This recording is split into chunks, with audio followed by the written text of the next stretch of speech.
Bien-aimés dans le Seigneur, que Dieu soit loué encore une fois de plus pour cette matinée. Je bénis le Seigneur pour cette opportunité, pour cette nouvelle semaine qui commence. Nous allons prier, Seigneur,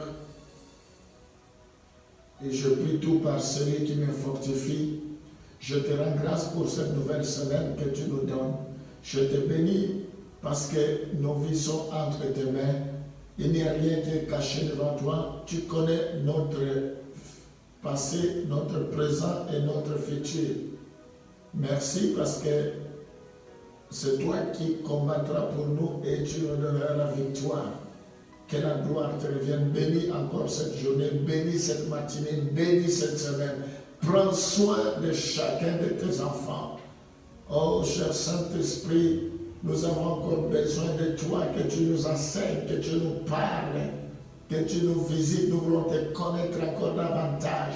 Nous voulons développer encore davantage notre relation intimité avec toi. Esprit de sagesse, esprit de force, esprit de puissance. Conduis-nous maintenant. Au nom de Jésus, nous t'avons ainsi prié. Amen. Gloire au Seigneur. Mes bien-aimés, comme vous le savez, depuis quelque temps, nous parlons du Saint-Esprit. Nous avons vu dans un premier temps la nature du Saint-Esprit. Nous avons vu le premier jour que le Saint-Esprit est une personne. Le deuxième jour, nous avons vu que le Saint-Esprit est Dieu. Et aujourd'hui, nous allons voir l'œuvre du Saint-Esprit dans l'homme. Ce que le Saint-Esprit accomplit dans la vie de l'homme. L'œuvre du Saint-Esprit dans la vie de l'homme. Alors, nous allons aujourd'hui parler, avant la conversion, quelle est l'implication du Saint-Esprit dans la vie de l'homme, dans la vie de quelqu'un avant la conversion. Ensuite, nous verrons à une autre occasion, lors de la conversion, une fois que la personne est convertie, quelle est l'œuvre du Saint-Esprit dans la vie de cette personne. Puis, nous verrons encore après la conversion, une fois que la personne s'est convertie, quelle est l'implication, l'action du Saint-Esprit dans la vie de cet homme. Et nous continuerons selon que le Saint-Esprit nous guidera pour ce sujet. Gloire au Seigneur. Alors, nous allons lire Jean chapitre 16, le verset 8 à 11. Nous allons parler de l'œuvre du Saint-Esprit dans l'homme. Et nous allons commencer avant la conversion, avant que la personne connaisse le Seigneur. Quel rôle que le Saint-Esprit joue dans la vie de cette personne qui ne connaissent pas encore le Seigneur. Jean chapitre 16, le verset 8 à 11.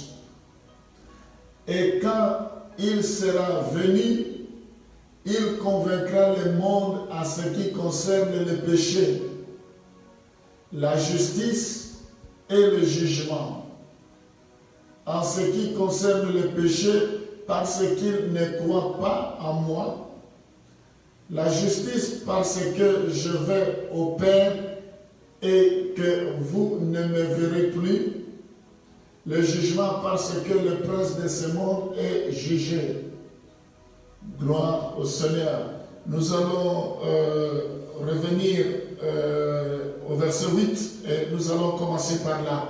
Mais bien aimé, nous voyons dans ce passage, il est clairement stipulé que quand le Saint-Esprit viendra, il convaincra le monde à ce qui concerne le péché. Ici, il s'agit de personnes qui ne connaissent pas le Seigneur. Le Saint-Esprit les convaincra à ce qui concerne le péché, la justice et le jugement. Nous voyons que le Saint-Esprit convainc l'homme de la réalité du péché. L'homme, qu'il le veuille ou pas, même s'il ne connaisse pas le Seigneur, il y a une voix intérieure qui lui parle de péché, qui lui convainc de péché. Le Saint-Esprit agit dans la vie de l'homme même avant la conversion. Il le convainc à ce qui concerne le péché, à ce qui concerne la justice et du jugement. Gloire au Seigneur. Cette conviction porte sur, première chose, sur le péché de l'homme. Nous sommes au verset 9. On va relire notre texte de Jean chapitre 16, le verset 9. On va expliquer chaque étape. À ce qui concerne le péché, parce qu'il ne croit pas à moi. Nous voyons que cette conviction porte sur le péché. Il convainc, le péché convainc l'homme. Le péché de l'homme, il le convainc à ce qui concerne le péché de l'homme. C'est-à-dire sa culpabilité devant Dieu de ne pas croire en Jésus-Christ. Oui, le Saint-Esprit dans la vie de la personne qui ne connaisse pas le Seigneur, il est là pour les convaincre. À ce qui concerne le péché, sa culpabilité de ne pas connaître le Seigneur, qu'il est pécheur. Si le Saint-Esprit n'agissait pas, mais on ne pouvait pas se convertir, on ne pouvait pas donner la vie au Seigneur, on ne pouvait pas venir au Seigneur. C'est parce que le Saint-Esprit fait un travail dans la vie de quelqu'un qui ne connaisse pas Dieu pour qu'il vienne au Seigneur, gloire au Seigneur.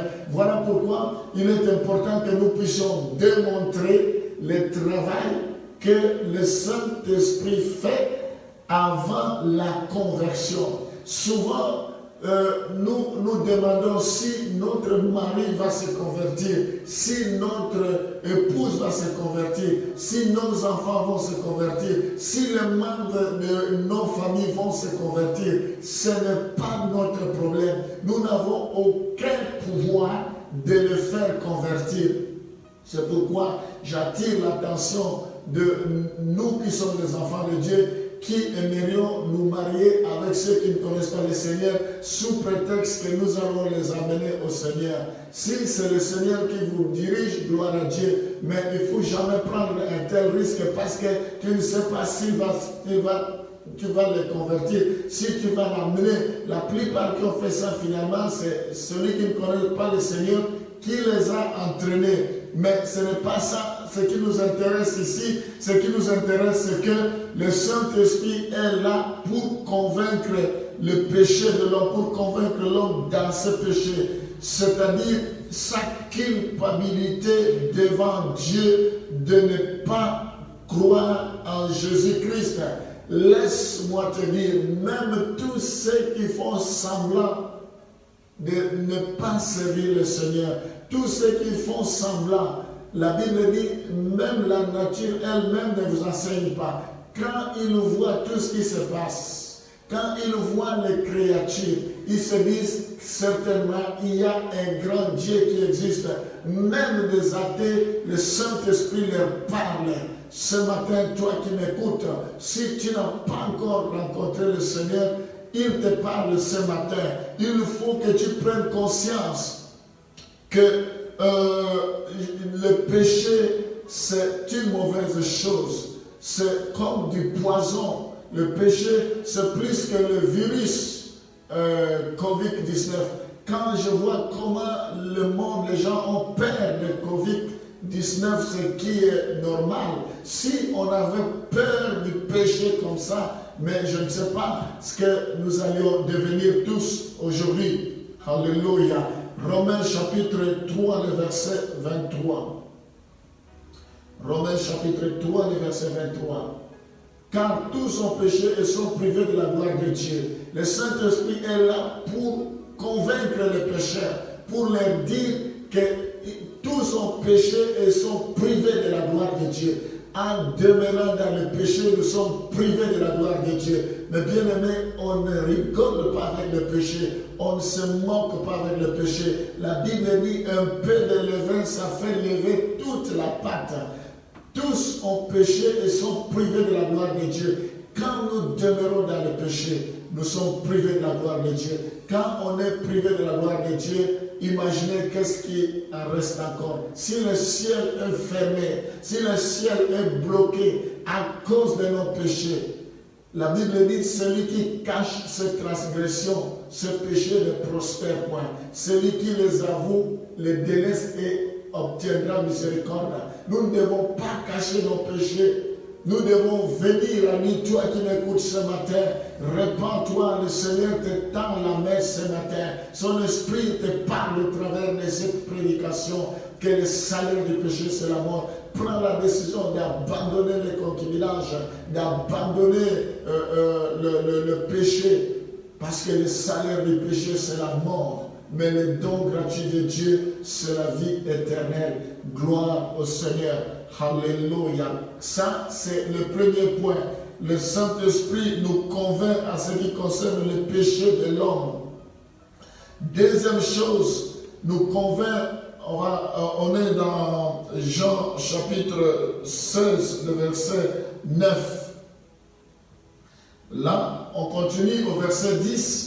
Jean chapitre 16, le verset 10, le Saint-Esprit nous convainc en ce qui concerne la justice, parce que je vais au Père et que vous ne me verrez plus.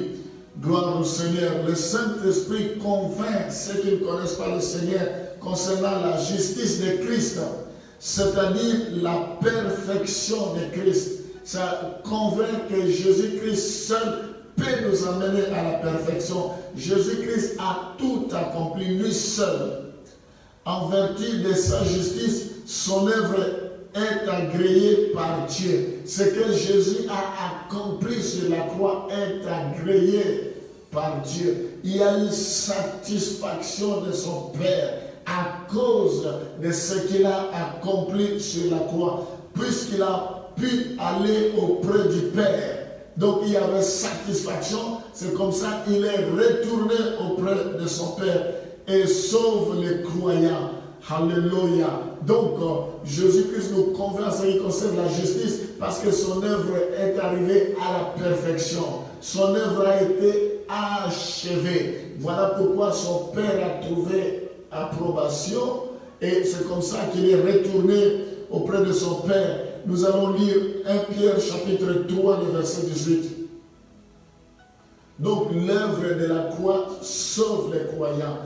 Si nous donnons notre vie au Seigneur, nous serons sauvés. Ça, c'est le rôle du Saint-Esprit. Nous devons prier pour que le Saint-Esprit fasse son travail dans la vie de notre épouse, dans la vie de notre époux, dans la vie de nos enfants, dans la vie des membres de nos familles qui ne connaissent pas le Seigneur. Nous devons seulement prier qu'il plaise au Seigneur de les convaincre, de les toucher, quels que soient leurs péchés. La Bible dit, même si vos péchés sont devenus noirs comme la cramoisie, je vais rendre cela plus blanc comme la neige. Il est capable de changer les cœurs incrédules en cœurs de chair. Il est capable de transformer les cœurs de sorciers, les cœurs des marabouts. Il est capable de changer les cœurs des occultistes. Il est capable de changer les cœurs des magiciens. Il est capable de changer les cœurs de quiconque.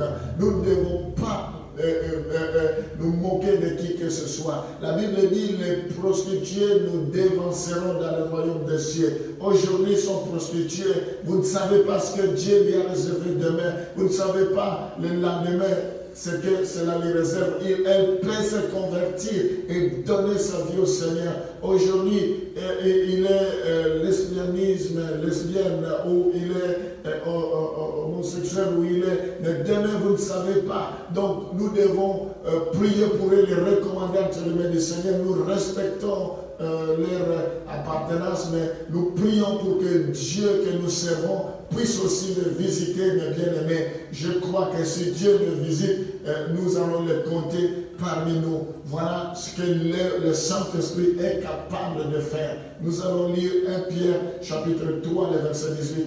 Christ aussi a souffert une fois pour les péchés, lui juste pour les injustes, afin de nous amener à Dieu. Gloire au Seigneur, ayant été mis à mort quant à la chair mais ayant été rendu vivant quant à l'esprit. Gloire au Seigneur. Mais bien aimé, il y a des révélations dans ce passage. Nous voyons que Christ a souffert une seule fois pour les péchés.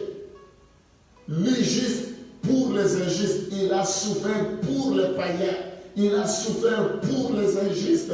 Il a souffert pour tout le monde. Dieu ne fait exception de personne, ni grec, ni juif. Souffert pour tout le monde. Voilà, le Saint-Esprit est là pour convaincre. Il est là pour la justice de Christ, convaincre à ce qui concerne la justice de Christ. Lui juste pour les injustes, afin de nous amener à Dieu. Ça, c'est le rôle du Saint-Esprit. Oh, gloire au Seigneur. Cher Saint-Esprit, touche ceux qui ne te connaissent pas. Plie leur cœur comme tu plies le torrent d'eau, afin de nous amener à Dieu, ayant été mis à mort quant à la chair, mais ayant été rendu vivant quant à l'esprit. Alléluia. Gloire au Seigneur. Voilà pourquoi nous devons développer une relation privilégiée avec le Saint-Esprit. Nous devons demander à l'Esprit de Dieu de toucher ceux qui ne connaissent pas. Ce n'est ni par la force, ni par la puissance, mais c'est par mon esprit, dit l'Éternel. Le Saint-Esprit les convaincra. Nous, notre problème, c'est de les parler de la part du Seigneur. Notre problème, c'est que nous puissions leur annoncer la bonne nouvelle. Même s'ils n'acceptent pas aujourd'hui, demain, un jour, ils finiront par accepter. Dieu leur fera grâce. Alléluia. Voilà ce que le Saint-Esprit fait dans la vie, puisqu'il a pu aller auprès du Père. Donc, la justice de Christ est communiquée par grâce aux pécheurs, repentant en réponse de sa foi. Donc, nous voyons dans ce passage que la justice de Christ est communiquée par grâce tout simplement aux pécheurs, en repentant en réponse à sa foi. Donc, c'est par la grâce de Dieu que nous sommes sauvés moyennant la foi. Quel que soit le pécheur, quel que soit son passé, si il donne sa vie au Seigneur, si la grâce de Dieu descend sur lui, Dieu fait grâce à qui il veut, il fait miséricorde à qui il veut. La Bible dit, il prend ce qui est élevé, il abaisse, il prend ce qui est abaissé, il élève. Dieu prend même des choses viles, des choses qui n'ont pas de valeur, pour valoriser cela. Gloire au Seigneur. Alléluia. Oui, mes bien-aimés, nous ne devons pas condamner quelqu'un, nous ne devons pas critiquer quelqu'un parce que nous ne savons pas ce qu'ils peuvent devenir demain. C'est une grâce. La Bible parle des ouvriers de la première heure, de la deuxième heure et de la troisième heure. Tous ont eu le même salaire. Si nous sommes des ouvriers de la première heure, nous devons savoir qu'il y a des ouvriers de la deuxième heure. Nous devons savoir qu'il y a des ouvriers de la troisième heure. Donc, il y a des gens qui seront sauvés demain ou après-demain. Mais notre problème, c'est d'être patient, c'est de les aimer, c'est de les porter dans notre cœur, c'est de prier pour eux, parce qu'un jour, Dieu peut leur faire grâce aussi. Alléluia. Nous allons lire Romains chapitre 3, le verset 22 à 24. Romains chapitre 3, le verset 22 à 24. Justice de Dieu par la foi en Jésus-Christ pour tous ceux qui croient. Donc, la justice de Dieu, c'est par la foi. S'ils mettent leur foi en jeu, s'ils croient, la Bible dit, si quelqu'un croit par son cœur et s'il confesse de sa bouche que Jésus-Christ est Seigneur, il sera sauvé. Donc, si un païen, un non converti, celui qui ne connaît pas le Seigneur, par la grâce de Dieu, si la grâce de Dieu le touche, et si cette personne croit, il sera sauvé. Justice de Dieu par la foi en Jésus-Christ pour tous ceux qui croient. Il n'y a point de distinction. Alléluia. Point de distinction. On va continuer, nous sommes dans Romains chapitre 3, le verset 22 à 24, on était au verset 22, maintenant on va lire le verset 23. Car tous ont péché et sont privés de la gloire de Dieu. tous ont péché. Même nous étions tous des pécheurs. La Bible dit, nous étions tous perdus comme des brebis errantes. Nous ne devons pas oublier d'où Jésus nous a tirés, d'où nous venons. Nous étions aussi des pécheurs comme eux. Si nous sommes convertis, si Dieu nous a fait grâce, ça veut dire que Dieu peut aussi leur faire grâce. Ça veut dire qu'un jour aussi, ils peuvent se convertir, ils peuvent devenir membres du royaume de Dieu. Nous avons l'obligation de le porter devant le trône de Dieu. Nous avons l'obligation de demander que Dieu leur fasse grâce. Parce que Dieu ne désire jamais la mort d'un pécheur. Son souhait est que tous arrivent à la repentance. Gloire au Seigneur. On va lire le verset suivant, le verset 24. Et ils sont gratuitement justifiés par sa grâce. Gloire au Seigneur. Alléluia. Par le moyen de la rédemption qui est en Jésus-Christ.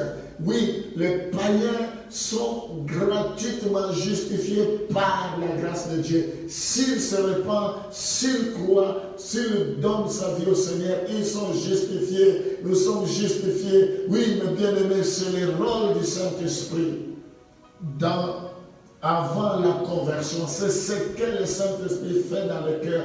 Il va toucher la personne. Il va les convaincre à ce qui concerne la justice. Il va bouleverser son cœur et la personne va répondre favorablement à l'appel de Dieu. Justifié gratuitement par la grâce de Dieu, par le moyen de la rédemption qui est en Jésus-Christ. La rédemption, là, ils ont été sauvés. Donc, Jésus nous a sauvés gratuitement. Gloire au Seigneur. Ce n'est pas pour rien que Jésus-Christ est mort. Il fait exception d'une personne. Il est venu mourir pour tout le monde. Gloire au Seigneur. Oui, mes bien-aimés, nous devons laisser le Saint-Esprit faire son travail dans la vie de ceux qui ne connaissent pas le Seigneur avant la conversion. Nous ne devons pas forcer les gens. Le Saint-Esprit fait son travail. Le Saint-Esprit peut passer par nous, nous utiliser, glisser un mot, leur dire un mot, et le Saint-Esprit va travailler. Mais c'est au Saint-Esprit d'agir. Gloire au Seigneur. Nous allons lire Romains chapitre 1, Romains chapitre 5, le verset 1er. Romains chapitre 5, le verset 1er.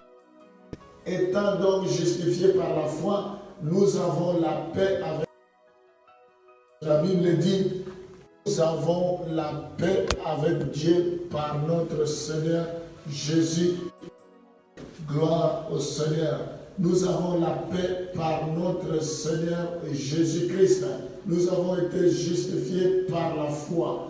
Nous avons la paix. Oui, les païens peuvent avoir la paix dès l'instant où ils sont justifiés en Jésus-Christ.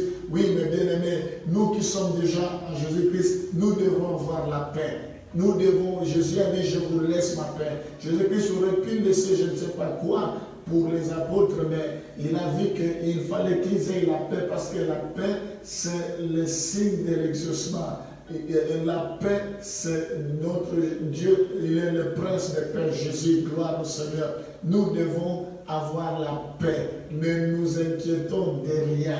La Bible dit que ce sont des païens qui s'inquiètent du lendemain, qui s'inquiètent de ceci, de cela. Dieu sait que nous avons besoin.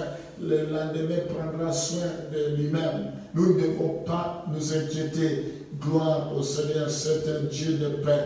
Alléluia. Oui, mes bien-aimés, nous allons parler de jugement sur Satan. La Bible dit que le Saint-Esprit nous convainc à ce qui concerne le péché, nous convainc à ce qui concerne la justice et nous convainc à ce qui concerne le jugement.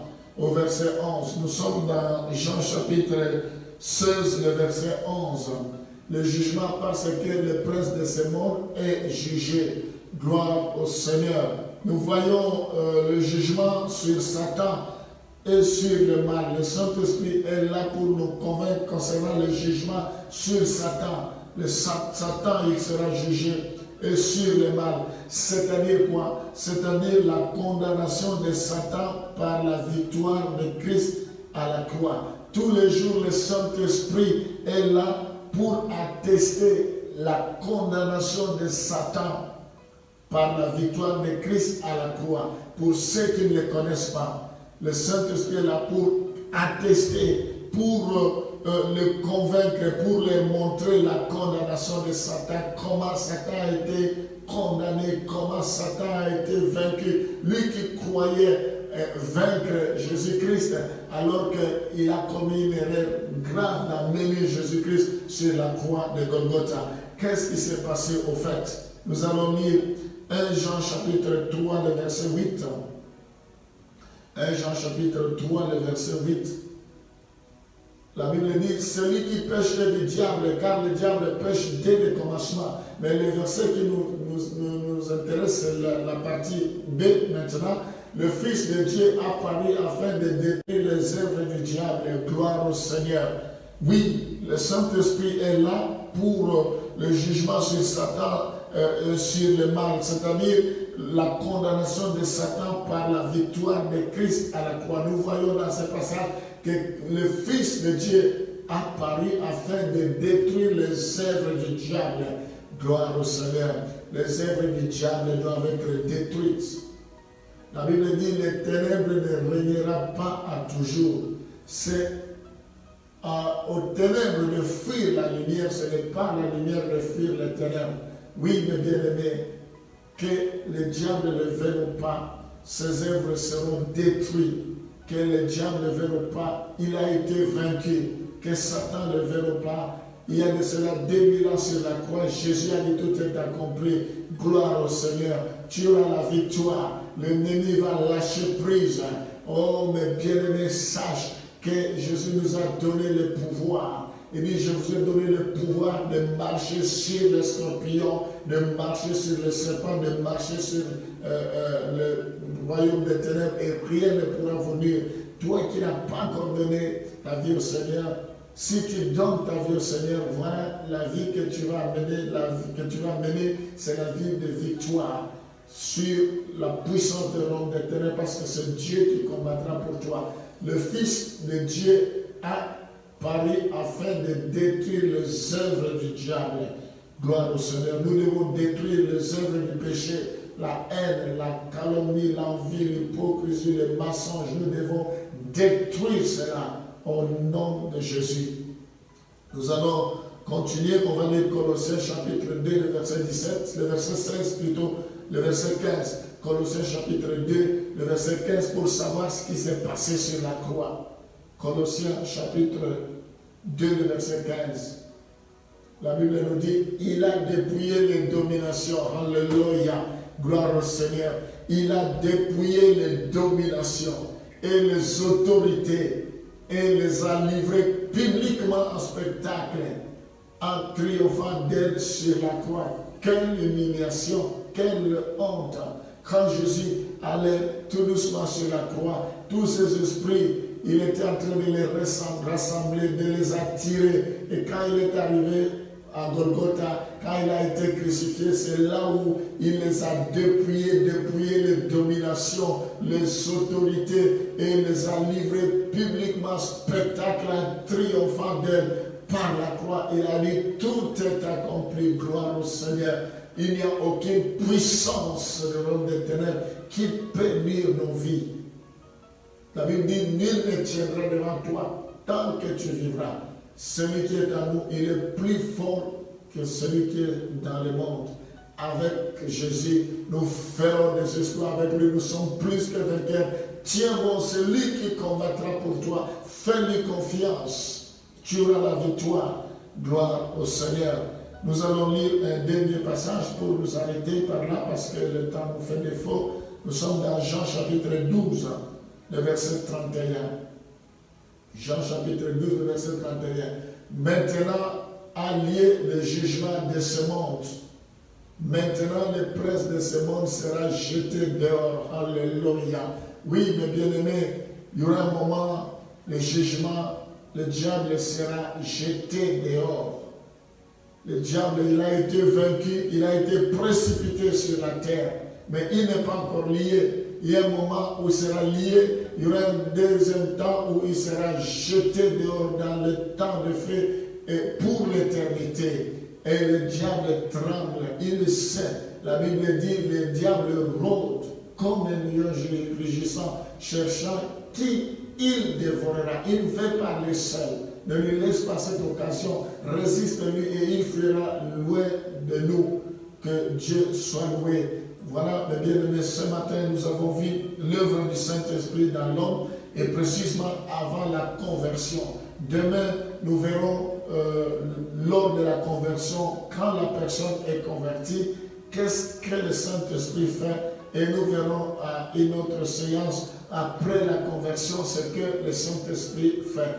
Donc, je vous exhorte à être fidèles parce que la Bible dit, si le Fils vous affranchit, vous serez réellement libre.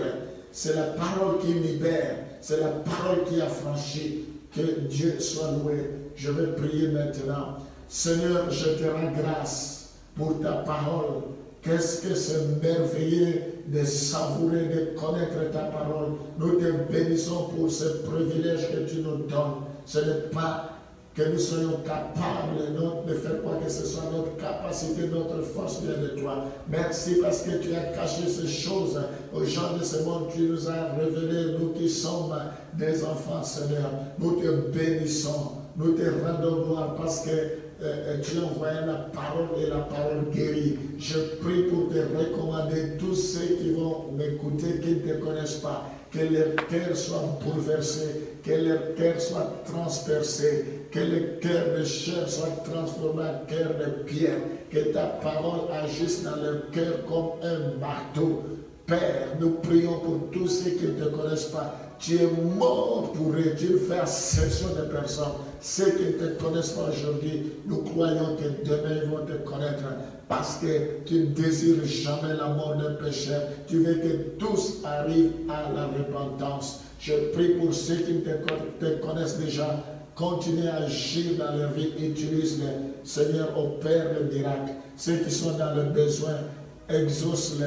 Ceux qui sont dans le besoin, réponds-les. La Bible dit, venez à moi, vous tous qui êtes fatigués, chargés, et je vous donnerai du repos. Je te demande de décharger tous ceux qui sont chargés, tous ceux qui ont un fardeau, que tu puisses les décharger, les soulager. Opère les miracles, guérisse les malades, donne la paix, transforme le cœur, Seigneur. Au nom de Jésus, je bénis cette semaine, je bénis la journée d'aujourd'hui.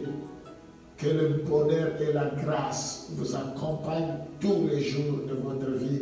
Au nom de Jésus, nous t'avons ainsi prié. Amen. Gloire au Seigneur. Que Dieu vous bénisse. Je vous souhaite une bonne journée. À demain. Merci.